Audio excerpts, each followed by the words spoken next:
इसमें प्रकृति इज माँ, like devi, all this nature is like devi, and we as a soul कह लो, soul is the Shiva part. Infinity का जो जो जॉइंट पार्ट है ना, जहाँ पे जॉइंट हो रहा है, वो वाला पिक्चर भी तुमको इसी उसमें देखने को, विशाखा के उसमें देखने को मिलेगा। ठीक है, somebody who brings something that was untouched, Vishakha. So Vishakha, Shakha means division, branches, and Vishakha is basically where there is no division. It is the point where division starts. So ये फलक्रम है। Fulcrum क्या होता है कि उसके point से division है, उसके दो आगे जाकर के ब्रांचेस हो जाएगी, ये वो पॉइंट। ठीक है, सो बेसिकली ये यूनियन है, trying to tie up two things, like जहां पे चीजें मर्ज कर रही है, वहां पे ये पॉइंट बनता है विशाखा का, and that is why this star is at the edge of this Libra का स्केल, जहां शुरू होता है। तो that is why I said the जो कांटा है वो डिसाइड होता है। So उसके आगे it will get divided into multiple branches or two branches that you say can say। ठीक है, as a डिग्री वाइज 20 से लेकर के 3 डिग्री 20 मिनट्स तक लाइफ रहता है, जो प्रिंटर इसका वो हो गया। व्यापन शक्ति है, यानी power to achieve and make manifest, और power to achieve many and various fruits in life. So many and various का मतलब है कि power to achieve multiple things, like the basically various fruits का मतलब यहीं पे यही हुआ कि एक साथ कई काम करने की शक्ति है। ठीक है, so doing multiple things, that is where this power lies। Then we discuss about Vishakha, कि ही हम शिव शक्ति का कॉन्सेप्ट क्यों आता है, क्योंकि एक तरफ में यूनियन पढ़ा था फाल्गुनी में, जहाँ पे फाल्गुनी नक्षत्र के बारे में पढ़ते थे तो हम लोग यूनियन की बात करते थे, बट वहां पे जो यूनियन है और जो शिव पुराण में है, कि वहां हम लोग महाशिवरात्रि फाल्गुन मास में मनाते थे ये वो, बट एक्चुअली में जो शिव पुराण में मेंशन्ड है शिव शक्ति का विवाह की तिथि और दिन, वो है वैशाख शुक्ल पक्ष पंचमी तिथि, दिन गुरुवार। ठीक है, that is why again this, and both are true, मतलब मैं ये नहीं कहता कि वो कोई गलत कह रहा है, वो शिवरात्रि को गलत कह रहा है या Vishakha, both are true, because both sign का energy is about union. It's just that Vishakha से 11th में उनको फाल्गुनी मिलता है, and that is about coming together. और यहाँ पे दोनों एनर्जीज लाई करती है, एक है पूर्व फाल्गुनी, एक है Uttar Phalguni. I will discuss more about how Purva Phalguni and Uttar Phalguni differs in terms of union, but अभी के लिए ये दोनों एनर्जी का कॉन्सेप्ट आता है। ठीक है, then we looked into how this thing is divided, like Falguni उत्तर फाल्गुनी तीन पदार्थ इधर, तो मृगशिरा 8th हाउस में जा रहा है। ठीक है, Mrigashira I told you is the mark, is the way, is the path, so वो डिवाइड हो रहा है 8th हाउस में आने पे। कृतिका भी यहीं पे है, Krittika is also in 8th house, so Agni भी यहाँ पे 8th हाउस में जा रही है। So again I said when Krittika में पढ़ा रहा था, again where is the focus, where is the energy, where is the fire. So it is going in the 8th house. That is why it sometimes Vishakha turns out to be a sexual energy, sexual अग्नि की बात हो जाती है। ठीक है, and then you see the 7th house में भरनी is there। ठीक है, अभी हम लोग और डिस्कस करेंगे कि how 7th house in this sign, 7th house means भरनी and this nakshatra is linked together। We'll discuss that, but more so the mother is Purva Falguni, sorry, mother of this nakshatra is Punarvas, so that is why we also, तुम लोग ने जो एक point नहीं बोला वो था कि सूर्य का ये जन्म नक्षत्र है, Vishakha is the birth star of sun. ठीक है, and that is where now you see कि Punarvasu was the mother, and Punarvasu से 5th में will the birth of the sun Indra. ठीक है, सो यहाँ पे जन्म नक्षत्र है सूर्य इंद्र का। And then we have in the 10th house is the sign of Aslesha, that we, when we were discussing Aslesha, तो हम लोग उसमें act of sensuality, sexual union और वो सारी चीजें की बात करते थे कहीं ना कहीं, और यहाँ पे वो एज अ 10th हाउस में आ रहा है। That is why this is more of a physical activity और ज्यादा physical karma of getting unified with the other person as a two person. और यहाँ पे इसीलिए 11th हाउस में प्रजनन शक्ति का इंपॉर्टेंस आता है। प्रजनन शक्ति यानी कि पावर टू प्रोक्रिएट। ठीक है, इसलिए यहाँ पे कोई ऐसी यूनियन की बात नहीं हो रही कि हम फ्रेंड सर्कल्स में हैं, हम ग्रुप में हैं, इसकी बात नहीं, it's focus on sexual union, that's it. Anybody you are sexually involved with, that is where Vishakha will come into the picture, not in friendship or group settings। okay, तो प्रजनन शक्ति का importance. then I think we also looked at this side of other side of Vishakha, we'll discuss more on this part, but yeah, Then I talked about how this nakshatra is the union of Shiv Shakti, that is coming from the Mahashivratri concept कि जहाँ पे एक cell union या cell division होने के process में जो संसार की रचना है उसी यूनियन से आती है, and that is why Shivratri becomes a very important aspect of this nakshatra, is the union of Shiv and Shakti. And we need to understand this कि जो शिव है और जो शक्ति है उसका कॉन्सेप्ट कैसे आता है यहाँ, क्योंकि बात पोलर अपोजिट्स की होगी, उसके बारे में भी चर्चा करते हैं. ठीक है. So basically this nakshatra revolves around twin flames, the energy, the agni, the fire, the lust, the sensuality, or bringing two people together. That is where this whole concept of Vishakha lies. Okay. And then we studied about the symbology, how symbology of Ashlesha is also represented as some symbology of how we talked about Ardra in the 9th house. Adra से तो आद्रा में भी अर्धनारीश्वर पढ़ते थे और यहाँ पे भी हम लोग एज अ ट्विन फ्लेम्स या ट्विन उसका कॉन्सेप्ट समझ रहे हैं, पढ़ रहे हैं. ठीक है. सो ये सारे कॉन्सेप्ट उन्हें देखे थे.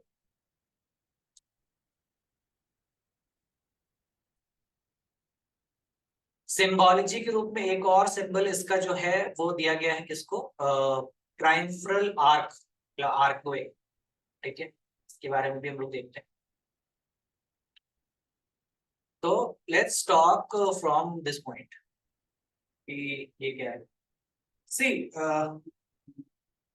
इफ यू लिखना, जब शिव पुराण समझ रहे थे हम लोग तो उस टाइम पे हम लोग ने बात की थी कि how different is Shiva and how different is Parvati, and दोनों की पर्सनालिटी में ना जमीन आसमान का फर्क है.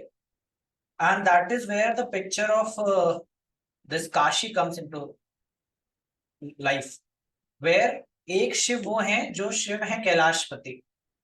ठीक है. कैलाश में बैठने वाले, भस्म लगाने वाले. और एक वो शिव है जो चंद्रशेखर है जिन्होंने एक लिखना एक सौंदर्य धारण किया है just to be with the people, be along with his wife for that union purpose. And उसी के साथ क्या है, जीवन की संरचना शुरू होती है. लेकिन एक फैमिली लाइफ जिसे कहते हैं ना, फैमिली ओरिएंटेड लाइफ को जीना या गृहस्थ आश्रम को जीना, वो वाली बात आती. तो Shiv without Parvati is a totally different person, और Shiv with Parvati is very totally different person.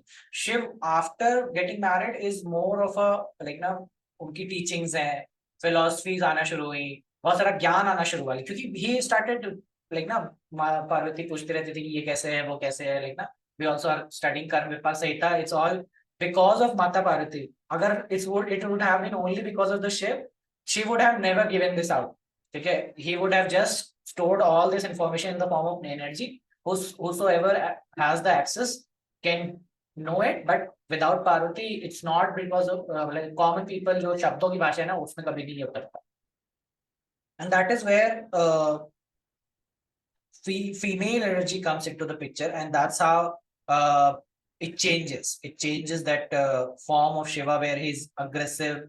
He had gone through a lot of एक प्रकार से ये भी देखा जाए कि शिव जी before getting married to Parvati has gone for a lot of changes in his life, a lot of traumatic we can say changes के साथ जा चुके हैं, where he's virat means who's not interested in life, who's not into जो people के साथ हो रहा है, जो भी समाज में हो रहा है उससे interested नहीं है.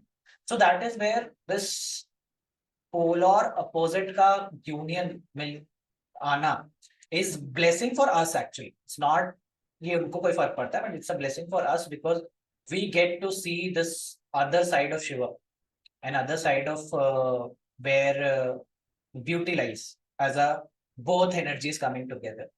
ठीक है.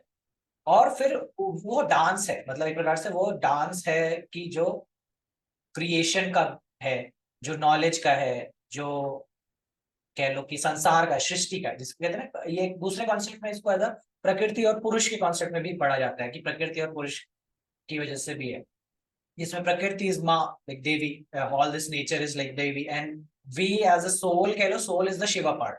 सो we are coming together in this plane और इन दिस थिंग अर्थ जिसे कह सकते हैं. ठीक है. तो वो वाली बात आ जाती है. But how is this relevant to Vishakha? Vishakha के लिए कैसे रिलेवेंट है या विशाखा नेटिव के लिए कैसे रिलेवेंट है? It is because if you understand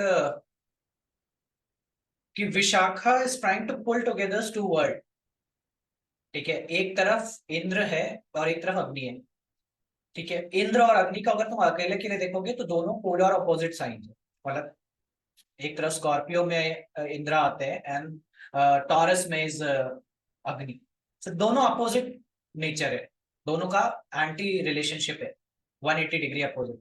but here in the Vishakha they these two polar opposite energies are combining together, and that is why this symbology of infinity comes into the picture. Infinity का जो break, जो joint part है ना, जहां पे joint हो रहा है, वो वाला पिक्चर भी तुमको इसी उसमें देखने को, विशाखा के उसमें देखने को मिले, ठीक है, जहां पे क्रॉस रोड्स आना है, जिसके बाद क्रॉस रोड है, जिसके बाद क्रॉस रोड्स है, बट यहाँ मिडिल है। So that is why this picture comes into, यहाँ पे दोनों एनर्जी का समागम हो रहा है, ठीक है, दोनों एनर्जी का समागम हो रहा है, इसलिए this nakshatra becomes very powerful in terms of when we see any native with Vishakha, it is very powerful, ठीक है, वेरी पावरफुल, बिकॉज यहाँ पे दोनों की ऊर्जाएं मिली हुई, ठीक है, दोनों की शक्तियां मिली हुई है, is also like whether it be feminine energy और मैस्कुलिन एनर्जी, दोनों ही एनर्जी यहाँ पे इन्वॉल्व है, and it can go in any direction, मतलब यहाँ पे व्यक्ति के पास चॉइस हो जाती है कि where to put this energy, क्योंकि इसी साइन में एक जो पूर्व फल्गुनी का एस्पेक्ट है वो है प्रजनन शक्ति, टू गेट लाइक ना sexually oriented involve, and then there is a Uttara Phalguni energy that is related to your योग, the meditation part or the actually समाधि state, दोनों ही एनर्जी को एक्सेस करने का यहाँ पे इसमें मिलता है, चॉइस मिलता है कि किधर जाना है, दो मार्ग किधर के बढ़ सकते हैं, वो यहाँ पे चॉइस रहता है। So that is why this is very important नक्षत्र टू हैव। और people, you will see people like na bringing like na things that were very contradictory to the society for some ages before, like कुछ चीजें जैसे कि ज्योतिषी मान, ठीक है, अगर जिस तरह से आज के टाइम पे ज्योतिष पढ़ा जा रहा है, एस्ट्रोलॉजी पढ़ी जा रही है, ऐसा पहले 10-20 साल पहले तुम नहीं कर सकते। It was not as like mainstream thing, it was not as like a mainstream, like ना इस तरह से पब्लिकली आप, मतलब इंडिया में तो फिर भी था, मतलब उस लेवल पे, but in western society you would not find people like so much into this, they will always be like ना, this will happen in a closed compartments where people just walk and talk, nothing else, no like ना, हमारे यहाँ तो भैया पहले से news channel और वो उसमें से भर भर के आ रहा है, but you will see people have done a lot, those people who have brought this thing into mainstream, जिस तरह से आज यूट्यूब और ये सब जगह इतने फैला रहे हैं, that is bringing that two worlds together, कि मेन स्ट्रीम की दुनिया आज के टाइम पे एक ऐसा स्टेज है कि जहाँ पे हर लोग अपना राशि जानता है, हर लोग अपना ये शास्त्र पढ़ना चाहता है कि क्या मेरे उसमें, भले माने चाहे नहीं माने, and that is where this nakshatra is important, bringing something that is of polar opposite to the to into a mainstream to connect to things, that is why it is important, or that is why one of very famous astrologers के chart में तुमको ये as a लगन का नक्षत्र मिलता है, and that is one who is KN Rao, जो बहुत ही famous astrologer है, and he is somebody who has brought this astrology into mainstream as a public thing, जहाँ पे बहुत सारे लोगों ने उनसे सीखा समझा चीजें की, और आज कहीं ना कहीं बहुत सारे लोग उनकी वजह से ही चीजें कर रहे हैं।